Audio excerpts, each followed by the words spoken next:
une première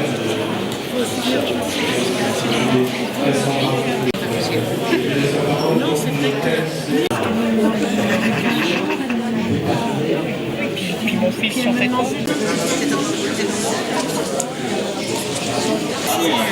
Il a une intention dans... Je peux pas dire que je passais. Voilà.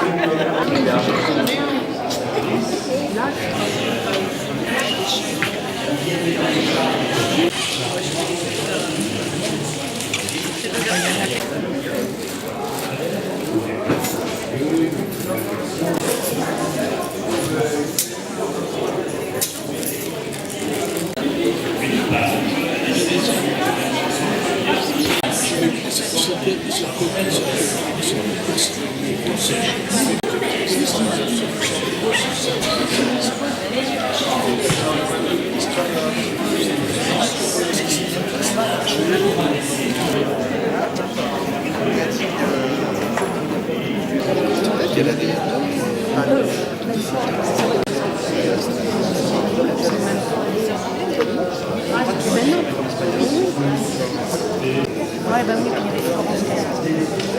Je rappelle la liaison.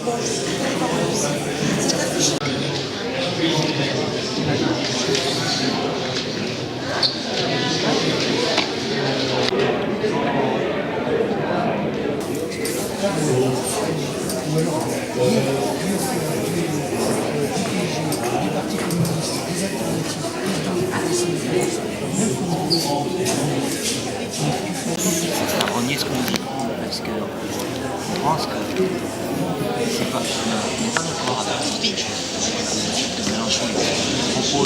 J'ai l'honneur d'être la seule compagnie implantée à Chartres, avec un lieu, à ne pas percevoir un centime de la municipalité de Chartres.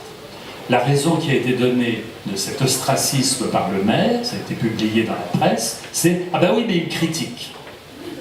Voilà donc le raisonnement du maire de Chartres, c'était dans la presse, je ne l'invente pas, c'est vérifiable, il l'a répété d'ailleurs, il ne se gêne pas, il critique, pourquoi il veut des subventions.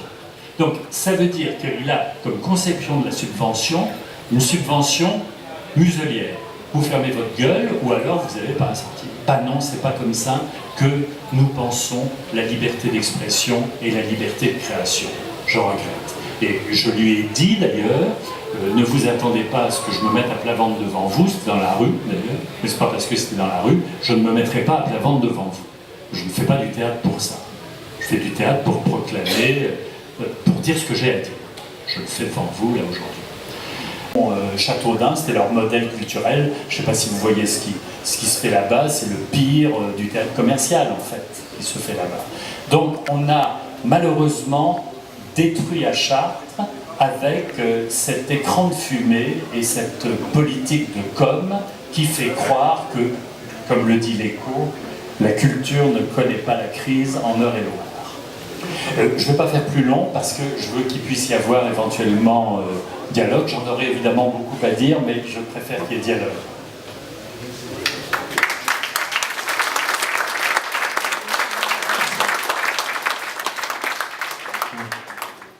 Merci Jacques, j'ai beaucoup apprécié le terme de subvention muselière. Si vous voulez intervenir.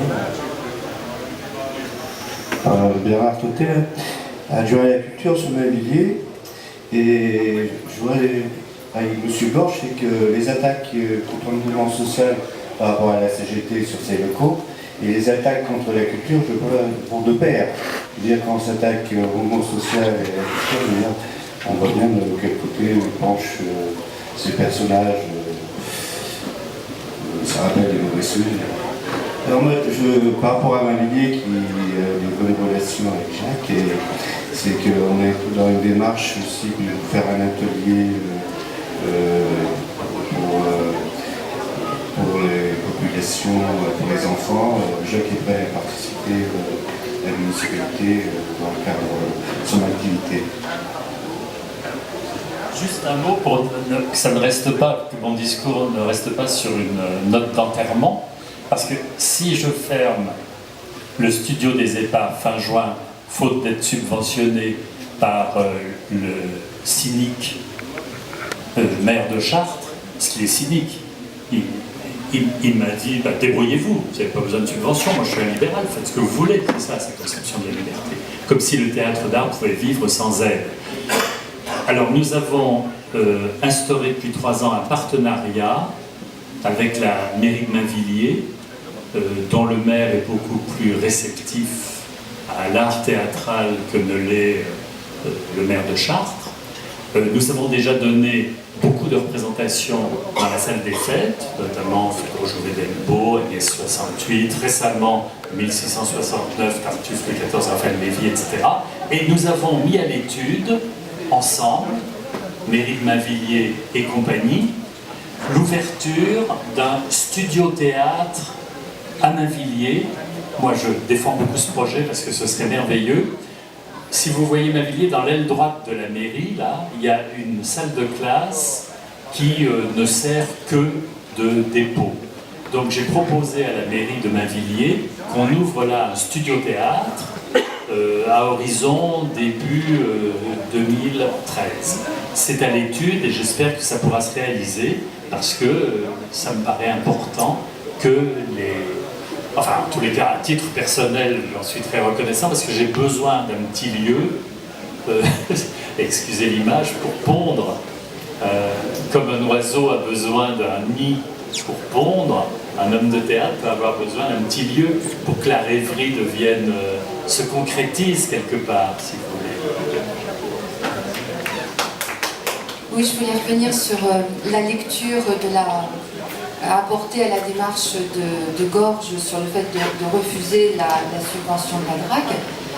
La raison pour laquelle il refuse la subvention, c'est pour faire la culture qu'il entend faire, enfin, s'il comptait qu'on puisse parler de culture. Autrement dit, pour avoir les mains libres pour ce théâtre commercial que tu évoquais. Cependant, tu as beau dire qu'il ne compense pas.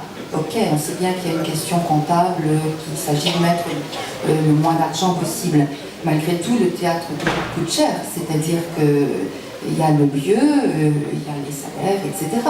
Autrement dit, ce qui se passe, c'est que l'argent public, et relativement beaucoup d'argent public, sert et va servir de plus en plus à financer une culture, entre guillemets, privée, en tout cas commerciale, sans les valeurs que doit porter la culture publique que tu évoquais, de démocratisation, de recherche, etc. Et on peut quand même mettre ça en parallèle avec un système beaucoup plus global, c'est-à-dire que de ce capitalisme à la française qui donne de l'argent public aux entreprises qui continuent à délocaliser, qui donne de l'argent public à une culture qui n'en a pas besoin, qui aura des pâquerettes et qui en plus existerait et ferait de l'argent sans cet argent public. Donc c'est donner de l'argent à des gens qui en ont déjà et qui en font un mauvais usage. Et il faudrait quand même que ça... Enfin, on le sait tous ici parce qu'un jour comme aujourd'hui, ça réunit des gens, et ça fait du bien d'ailleurs, qui se retrouvent sur des fondamentaux. Mais enfin, il faudrait que ça se sache davantage, que l'argent privé va au public en France. Au privé, non. L'argent public va au privé en France, ce qui est compliqué. Voilà.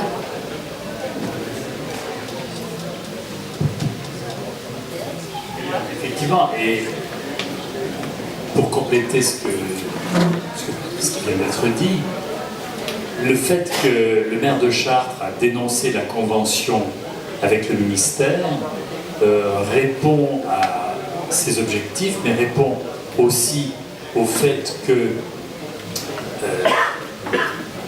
il préfère se passer d'une subvention pour être libre de programmer ce qu'il veut, probablement qu'il veut remunicipaliser le théâtre et en faire un service municipal sur lequel il aura directement autorité, sans déléguer, si on veut, la responsabilité à un vrai directeur artistique qui prend ses responsabilités, vous voyez. Et là, du coup, il ne peut pas le faire tant qu'il est lié au ministère de la Culture. Parce que le ministère de la Culture a une longue tradition, que ce soit Malraux, que ce soit Jacques Lang, ou plus récemment, le ministère de la Culture défend quand même un certain niveau artistique. Le ministère de la Culture est en capacité de faire une expertise. Parce que qu'est-ce que c'est qu'un expert?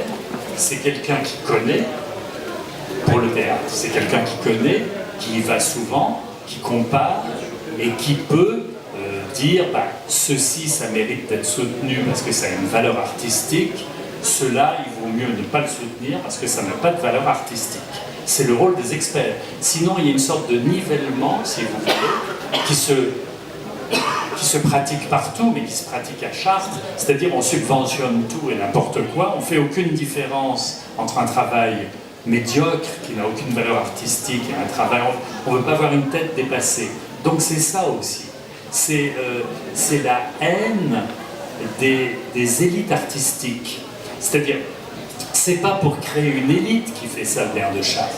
C'est pour que 150 bourgeois imbéciles se retrouvent au théâtre de Chartres, dans un théâtre digestif, devant des sous-vedettes de télévision et de cinéma qui n'ont rien foutu et qui viennent se foutre de la gueule du public.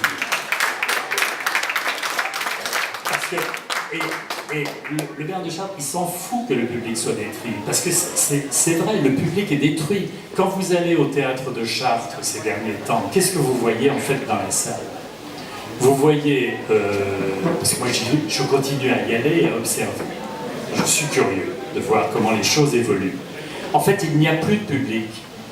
Quand il y a une représentation de théâtre d'art au théâtre de Chartres, on est tombé, mais à un point incroyable. Il y a à peine 100 personnes. Je les ai comptées. Parce qu'il y a un attrape-nigo, évidemment, qui est les groupes scolaires. Et alors encore, ils roulent, à l'heure actuelle, au théâtre de Chartres, sur les options théâtre pour lesquelles j'ai personnellement, avec ma compagnie, travaillé depuis des années et des années, grâce à l'excellente collaboration avec les professeurs, dont j'en salue certains dans la salle, qui amènent les élèves au théâtre de Chartres, qui les amènent encore. Mais si on enlevait les options théâtre, la plupart du temps, qui représentent une centaine de spectateurs, et si on comptait, il n'y a plus personne. Ils ont détruit le public pour le théâtre d'art. Et donc, voilà où on en est. Et le pire, c'est pour ça que je vous remercie de m'avoir permis de m'exprimer, parce que ce qui me fait enrager, qui même me rend un peu malade, c'est que ce que je décris là, personne ne le voit, personne ne le sait, personne ne le dit. Si, quand même, ça a un petit peu commencé, puisque, comme je l'ai dit, dans la tribune de l'opposition, là, il y a eu un début de réflexion sur la question. Mais ça me paraît très important, si vous voulez. Je milite, moi je suis un militant du théâtre d'art à vocation populaire. Je consacre ma vie à ça. Alors évidemment, je suis isolé, j'ai pas de moyens, j'ai pas de parti avec moi. Je suis trans-parti, mais pourquoi je plaide? Je plaide pour que la vie soit autre chose que la platitude et que simplement dans le matériel.